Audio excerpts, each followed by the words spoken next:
Hello and welcome to YTV. I'm Madison Alworth. And I'm Raleigh, Cavero. This past Monday, the News held the only aldermanic debate between Alderwoman Sarah Idelson and Yale College senior Paul Chandler. The debate highlighted differences between the two on topics such as managing city finances and the importance of short-term livability in New Haven. On a personal level, a talked-about distinction between the two candidates was their statuses as a graduated incumbent and a current Yale student. The debate emphasized two of their most important political differences, that being their connections to unions and their different levels of political experience. For those who missed the debate and would like more information, visit YTV's website for the full coverage.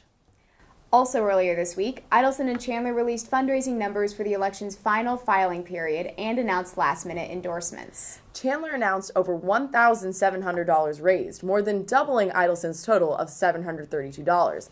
The Yale College senior also announced endorsements from the Connecticut state legislators Art Linares and Gail Lavielle, who he met with on Wednesday to discuss education reform.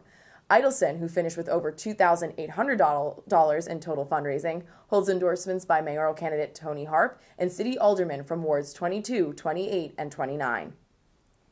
With just 3 days until the big elections, political gears are in motion in New Haven. However, students active in these campaigns face significant political apathy on Yale campus. Caroline Pringle and Brita Young bring us these students' stories. Caroline? Thanks, guys. With Election Day around the corner, New Haven mayoral and aldermanic candidates have been campaigning on campus. However, turnout rates from past years show that less than 20% of the Yale student body is expected to vote. Some students are contradicting this trend of political apathy on campus by taking on major roles within the campaigns. Well, I've been really involved with the Elliker campaign since February of last year, doing mostly fundraising and finance work for them, so helping engage people all over the city and encouraging people to donate to the campaign, helping with events and running fundraisers, and then here on campus have been really involved in engaging Yale students. I'm treasurer on the campaign, and just like everyone else on the campaign, I'm also campus as well. I'm the press secretary for the Paul Chandler campaign, so that entails reaching out to reporters, working really closely with the YDN in particular. So I'm the field director for the Paul Chandler for Ward 1 campaign, so I deal a lot with canvassing, going out and knocking on people's doors, getting people registered to vote. While these few impassioned students and others make integral contributions to the campaigns, the lack of student interest in New Haven politics has an equally profound effect on the campaigns and local policy.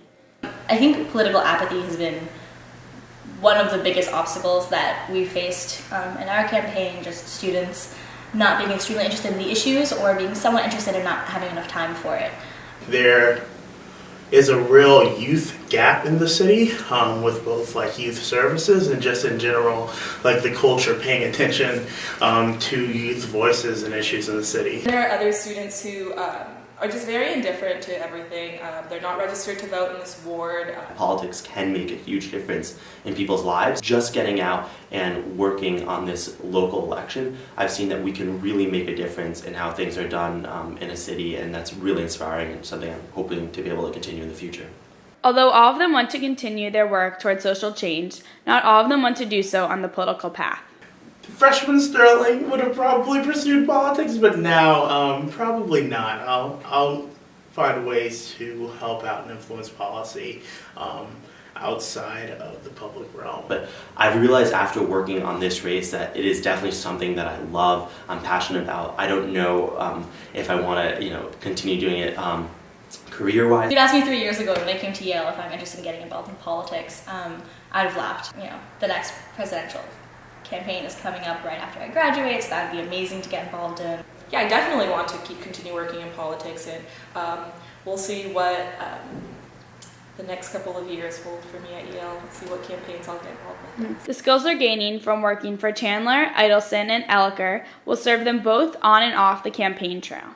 The biggest thing I've learned from working on the Idleson campaign is it's very important to reach all voices, because ultimately any policy issue has many sides to it, many individuals that are affected, and it's important to reach all those voices and incorporate them moving forward.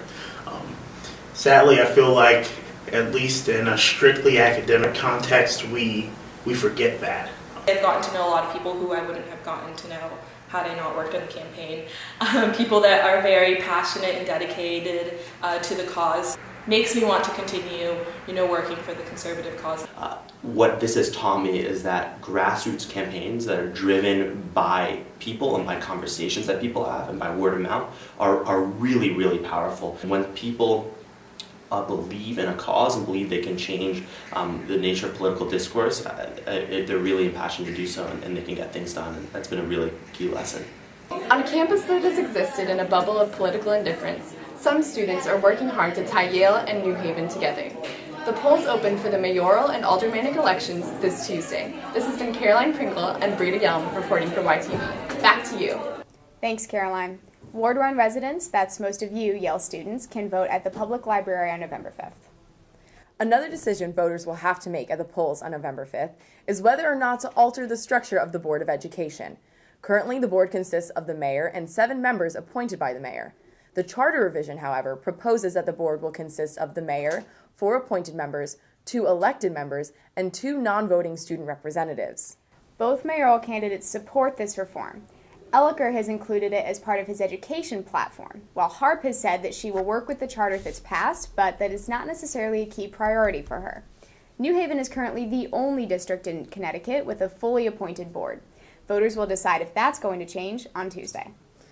The mayoral campaign machines are ramping up outreach to constituents in the final days before voters hit the ballot box this Tuesday. For more on the candidates' campaign advertising strategies, we go to Nicole Nerea. Thanks. Both State Senator Tony Harp and Ward 1 Alderman Justin Elliker employ multi-platform campaign advertising, but their strategies differ in 2 main ways. Harp targets voters in districts in which she garnered strong support during the primaries, while Elliker makes social media outreach a central tenet of his campaign.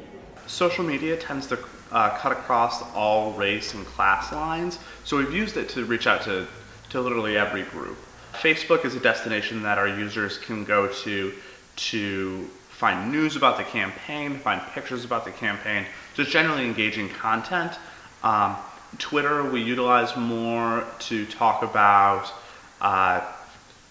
relevant articles that have come out about the campaign, things that we're trying to get out that are on our website, and also we utilize it a lot when Justin is at events. The Elliker campaign prides itself on being high-tech. Over 70 New Haven residents tuned into a Google Hangout earlier this month to weigh in on public safety issues during a digital town hall hosted by Elliker.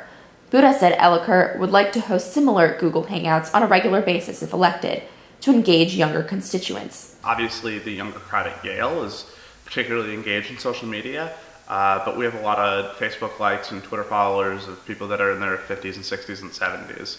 While the 2 mayoral candidates have about equal following on Facebook with over 1,000 likes, the Elliker campaign is slightly more active on Twitter than the Harp campaign. Elliker has over 550 Twitter followers, nearly twice as many as Harp. Sitting in Harp's Whaley Avenue campaign headquarters, campaign manager Jason Bartlett said the Harp team values the human element.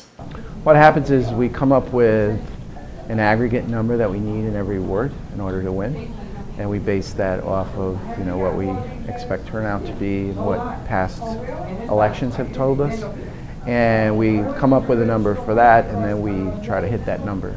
So we may do that on the phones, or we may send people out and do door to door. Bartlett said the Harp campaign identifies priority neighborhoods within New Haven and delivers individualized messages to those communities, which include Westville and East Rock. So a lot of our canvassing has been a little bit more segmented and micro-targeted, with micro-target messages as well. I guess Yale is our toughest, has been kind of our toughest group to crack. Justin's right there, and he has more of a Yale connection with some of the professors and some of the grad students that live there. While the Harp campaign has struggled amid Yale constituents, the Ellicott campaign floundered among minority voters in the primaries. Harp has snagged endorsements from several local Latino leaders, including 3 Hispanic aldermen. Ellicott's campaign has since courted Hispanic support. We actually launched our Spanish language website in March. So it was well before the primary, and the reason is because Justin speaks Spanish. He's fluent in Spanish. He was a Spanish major in college, and he thought it was important for such a diverse city like New Haven to have a mayor that can communicate in many different languages. Both campaign managers have sought to target interest groups across multiple media platforms: social networks, television, radio, street side ads, and knocking on doors throughout the Elm City. But the question remains as to whether they can achieve a cohesive message that will bring home a win at the ballot box. For YTV, this is Nicole Nerea. Back to you. Thanks, Nicole. You can see Ellicott and Harp's ads on local radio stations and on WTNH Channel 8. This week, President Salve took the first steps in launching a 3-year sustainability initiative. Salve announced the plan in an email Monday, and on Wednesday, he gathered members of the sustainability community in Woolsey Hall's President's Room for the big launch. The plan will redirect the university's focus from environmental policy to the behaviors of individuals, and the hope that Yale students and faculty will make changes to become more mindful of the environment. This comes on the heels of an initiative running from 2010 to 2013 that met 34 of the 43 stated goals and increased recycling rates by over 25%. And campus was in full swing last Thursday night as students celebrated Halloween. Festivities included a party in Commons hosted by the president, a costume competition, and, of course, the Yale Symphony Orchestra's Halloween show. We bring you to Isabel Gelbfish and Zunaira Arshad for some more details on that night. Thanks. The YSO Show is one of the most popular events on the Yale calendar, and this year, tickets were sold for the first time via an online ticketing system. Students logged onto the website at 12 a.m. when the tickets went live, and within only a few minutes, Woolsey Hall, Yale's largest performance space, was entirely sold out. I waited online for like 15 minutes, just kind of staring at the screen, refreshing over and over, and then as soon as it went live, I just bought it. It was like 11:58. I was about to take a shower. My suite mate was like, "Hey, YSO tickets are coming out. Why don't you get online?" So I did, and I got tickets. I feel kind of guilty about it. For those who lost out in the ticketing rush, the orchestra offered $10 tickets to a simulcast in the SSS building. As an alternative to the live show, however, the tape broadcast received mixed student reception. I guess it's just like a social thing. Like, it's cooler to go to the YSO show than to go to the simulcast. I don't think it's going to be the same seeing it on a screen as compared to the real thing, but like, what can you do, you know?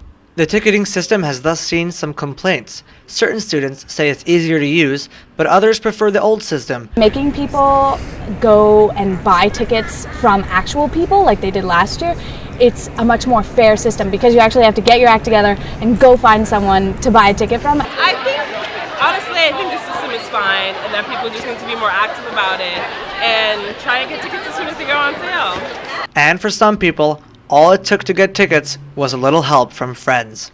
Somebody did it for me, but it was a close call. It's amazing. This is really one of the most popular nights of the year here at Yale College. So we're looking forward to joining. The symphony always sounds great. Indeed, the YSO put on a great show, featuring poisoned chicken tenders, Sam Tui, and our very own president sporting an impressive mustache. For YTV, this has been Isabel Gelbfish and Zunaira Arshad. Back to you. Thanks, Israel. This year's YSO show proved to be a great success, but its new ticketing system has made Halloween a little more cutthroat than in previous years. And a big step was made in Yale theater history this week when it was announced that the original production from the Binger Center of the Yale Repertory Theater will be staged on Broadway in March 2014. Will Eno's play, The Realistic Joneses, will be the first ever rep-commissioned production supported by the Binger Center to do so. The show first debuted from April 20th to May 12th of 2012 and has since been named one of the New York Times top 10 productions of 2012. And tonight we leave you with a very special Everybody Has a Story segment. YTV sat down for exclusive interviews with both mayoral candidates, Tony Harp and Justin Ellicott. Cody Pomerantz brings us those. Cody? Hi, welcome to YTV and the Yale Daily News. We're very excited today to be joined by Alderman from Ward 10 and New Haven mayoral candidate Justin Elicker. Alderman Elicker, thanks for joining us. Thanks for having me. It's good to be here. I want to start off generally. If a New Haven voter comes up to you and they ask you to say what the most important single policy difference is between you and your opponent, Senator Harp, what would you point to? I would point to a new type of government versus an old type of government, and that extends across many policy issues. I've participated in public financing, so a new type of government is one that's more directly accountable to New Haven people as opposed to outside interests who funnel a lot of money to campaigns. I've put forward an incredible amount of practical solutions to the challenges that exist in New Haven, based on evidence, government and best practices around the nation, in some cases around the world. So a government that actually focuses on solutions that are based on data and best practices, and a mayor that is accessible to the people, that's not divided by the people and only elected by a certain group of people that are in political power. People are tired of politicians that make promises they can't keep, and people are tired of politicians that are distanced from the public and not working always in the best interest of everyone. And what we've seen in Washington and in many cases in New Haven is a group of politicians that perpetuate each other's power, and I think people are ready for a new type of government that moves beyond that. You mentioned innovation, and there's a quote that made headlines when you said that New Haven was becoming the Detroit of 10 years ago. What do you mean by that? Detroit 10 years ago saw all the signs of the future and its failure today. And what I mean by that is credit ratings that were failing, pensions that were underfunded, and liabilities in those pensions that continue to increase, a government that was taking on too much debt to handle. And because they didn't make difficult decisions 10 years ago to right their fiscal ship, they ended up going bankrupt. And obviously that is disastrous in many ways for the city. Now New Haven is in a situation where we're seeing those signs. Our credit ratings have been downgraded by every single rating agency. Our pensions, we're underfunding them by about $500 million. Our debt is going through the roof. And it's time that we right our fiscal ship. If we don't, we're going to face serious problems in the future. So for students who graduate from Yale and who are entrepreneurs, they want to start a business. Why should they start their business in New Haven versus going to a place that isn't the Detroit of 10 years ago? How are you going to change that specifically with economic incentives? So a couple of things. First of all, making New Haven a place that people want to live is a major incentive. And you see people moving back to cities around the nation because they don't want to commute 2 hours to work, back and forth from work. They want the sense of community, the diversity, the culture, etc. And so making New Haven a place people want to live is an economic incentive. And the second thing is connecting the YEI, which is the Yale Entrepreneurial Institute, with the New Haven-based incubator, which is the Grid in the Grove downtown. It's a shared working space. And if you connect these communities and help facilitate more interaction between these communities, you're more likely to have people opt into New Haven. You mentioned pension programs, and you've talked a lot about the police pension program and maybe moving it to a defined contribution. What would you say to a New Haven policeman that worries about their retirement fund, their pension, being put to the whim of the market? So what I have said is that for higher paid employees, a defined contribution plan is more appropriate. But for lower paid employees that oftentimes have difficulty saving, defined benefit is more appropriate. And defined contribution versus defined benefit is basically where the city takes on all the risk and guarantees a certain dollar amount to those employees in their pensions. And defined contribution is like a 401k that we see in the private sector a lot. What is important is for the city to be honest with city employees about what we can afford. And if we don't dramatically change our benefit package for employees, guess what? We will be Detroit, and what Detroit is doing right now is actually reducing the amount of the pensions that retirees are receiving because they're unable to fund them. When a city goes bankrupt, it renegotiates all the pension packages that it promised employees. So in the short term, We need to make difficult decisions, or else when those police officers do retire, guess what? They might not even have a pension based on what we promised them because we won't be able to pay for it. And thank you for joining us. This has been YTV and the Yale Daily News. Back to you in the studio. Hi, welcome to YTV of the Yale Daily News. We're very excited to be joined today by State Senator Tony Harp, who is running for mayor here in New Haven. The election will be held on November 5th, where she will face Democrat who is running as an independent, Ward 10 Alderman Justin Elliker. Senator Harp, thanks so much for joining us. Well, thank you for inviting me. Well, I want to just start off kind of like we started off with Alderman Elliker, which is just to highlight a single biggest difference between you two on the issues that should matter most to a New Haven voter on election day. Well, I think the single biggest difference is that I have experience. I'm a consensus builder, and I have actually gotten things through both the Board of Aldermen as well as the General Assembly. And so in terms of education, I've been able to actually fund the parent universities, fund the boost programs, the trauma-informed care that is really important to the city now. I was able to fund Project Longevity and ensure that that happened. It's really important in terms of crime, so that in terms of education, crime, and jobs, I've actually been able to get funding and develop programs around those issues that support them. And those are the three things that I think are most important to the city of New Haven right now: minimizing crime, improving our education system, and getting New Haven residents jobs. Well, you say it's state level experience. Why should that specifically matter to a New Haven voter, that you have state level experience and Alderman Elliker doesn't? Because I'll tell you why. He didn't have it either, and it's been really harmful for the city. And if we hadn't had such an experienced and really great legislative delegation, we would have been in real trouble in our city. You know why? Because almost 50% of our budget comes from the state of Connecticut, comes from the General Assembly. So you have to have a mayor that has a good relationship with the governor, that has a delegation that actually understands how to operate in that building, because if you don't, the things that we need in this town we won't get. We won't have the resources to pay for them. And so it's very important. Well, let's go into the relationship between Yale. On October 13th, Peter Salovey was inaugurated, the 23rd president. Your opponent, Justin Elliker, was there, so was Mayor DeStefano. But there's some questions because you weren't in attendance. Was there a specific reason for that?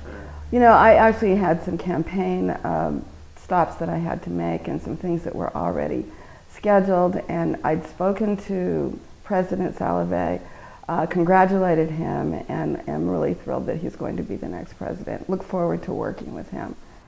Well, going into revenue for a second, the city is facing a budget deficit. Pensions are a big issue. There's $505 million in unfunded liabilities. What is your plan to tackle that deficit, and specifically to tackle the pension problem? Well, the pension problem is a problem that is consistent across cities in Connecticut, as well as the state of Connecticut has a pension issue. And if you look at all of the cities, actually New Haven isn't the worst.